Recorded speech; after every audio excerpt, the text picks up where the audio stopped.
Hi friends, एकविराज kitchen and भक्तीमध्ये आपलं स्वागत आहे.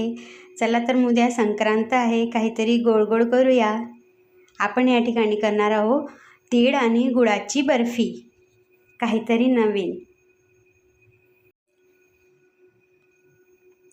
आपण बघू शकता या ठिकाणी मी 1 वाटी गूळ घेतलेला आहे, त्याला बारीक चिरून घेतला आहे आणि तीळ घेतलेली आहे त्याच वाटीने 1 वाटी.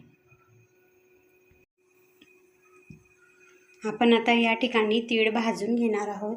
भाजायची म्हणजे जास्त भाजायची नाही आहे, हलकी गरम करायची आहे.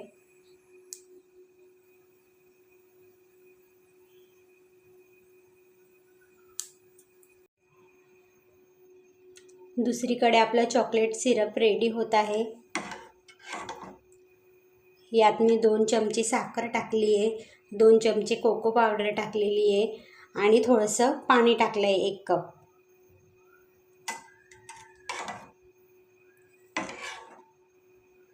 हे बघा,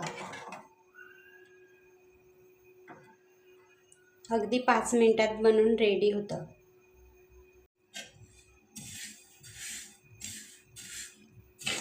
या ठिकाणी छान तीळ आपली गरम झालेली आहे. चला तर गॅस बंद करायचा आहे आणि ही तीळ थोडी थंड करून आपल्याला मिक्सरच्या भांड्यामध्ये ग्राइंड करून घ्यायची आहे. या ठिकाणी गॅसवर आपण कढई ठेवलेली आहे, त्यात थोडंसं तूप टाकणार आहोत. अगदी थोडं टाकायचं आहे. आता आपण जो गूळ घेतला आहे ना, तो गूळ आपल्याला त्यात टाकायचा आहे.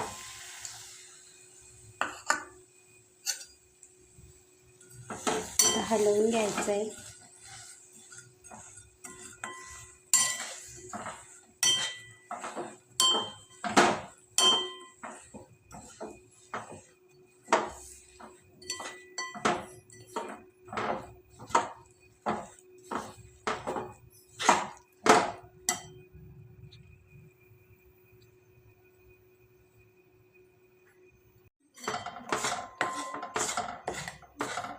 फ्रेंड, आपण बघू शकता या ठिकाणी गूळ छान मेल्ट झालेला आहे.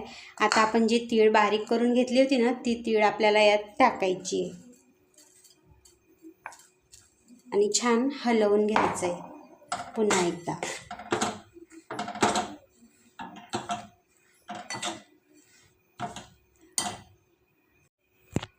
आपण बघू शकता या ठिकाणी हे छान मिक्स झालेलं आहे.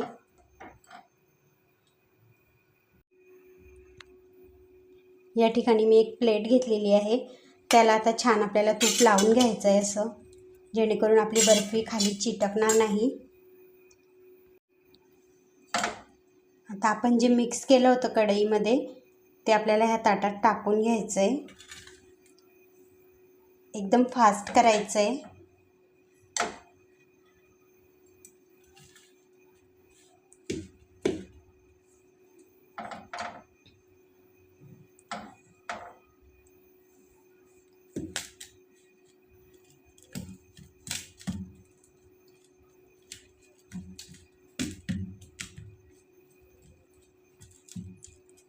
असं छान फ्लॅट करायचं आहे त्याला.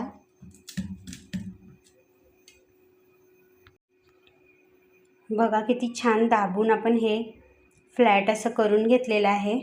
आता आपलं जे चॉकलेट सिरप आपण रेडी केलं होतं ते आपल्याला यावर टाकायचं आहे.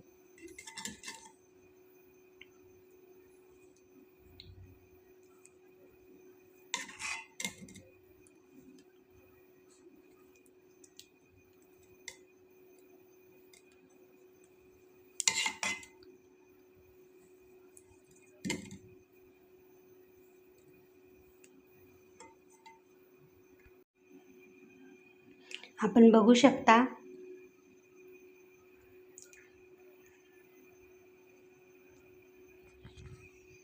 हे मी चॉकलेट सिरप यावरती लावलेलं आहे. आता आपल्याला थोडी तीळ टाकायची आहे वरतून.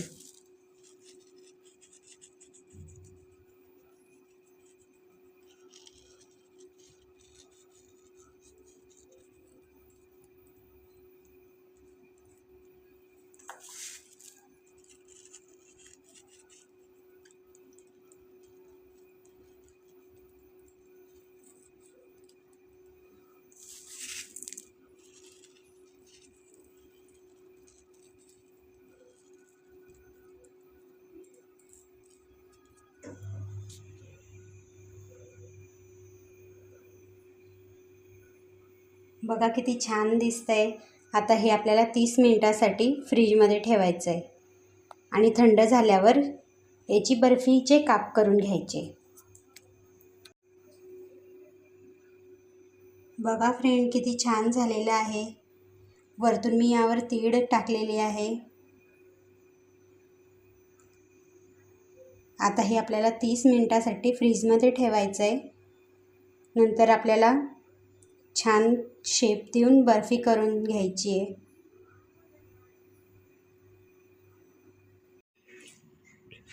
आपण बघू शकता या ठिकाणी किती छान चॉकलेट फ्लेवरवाली तिळगुळाची बर्फी रेडी झालेली आहे। चला तर मग नक्की ट्राय करा तुम्हीही। खायला पण तितकीच टेस्टी आहे। आणि हॅपी मकर संक्रांती। आणि तुम्हाला जर ही रेसिपी आवडली असेल तर चॅनलला लाईक करा, सबस्क्राईब करा आणि शेअर करा। Okay, bye bye.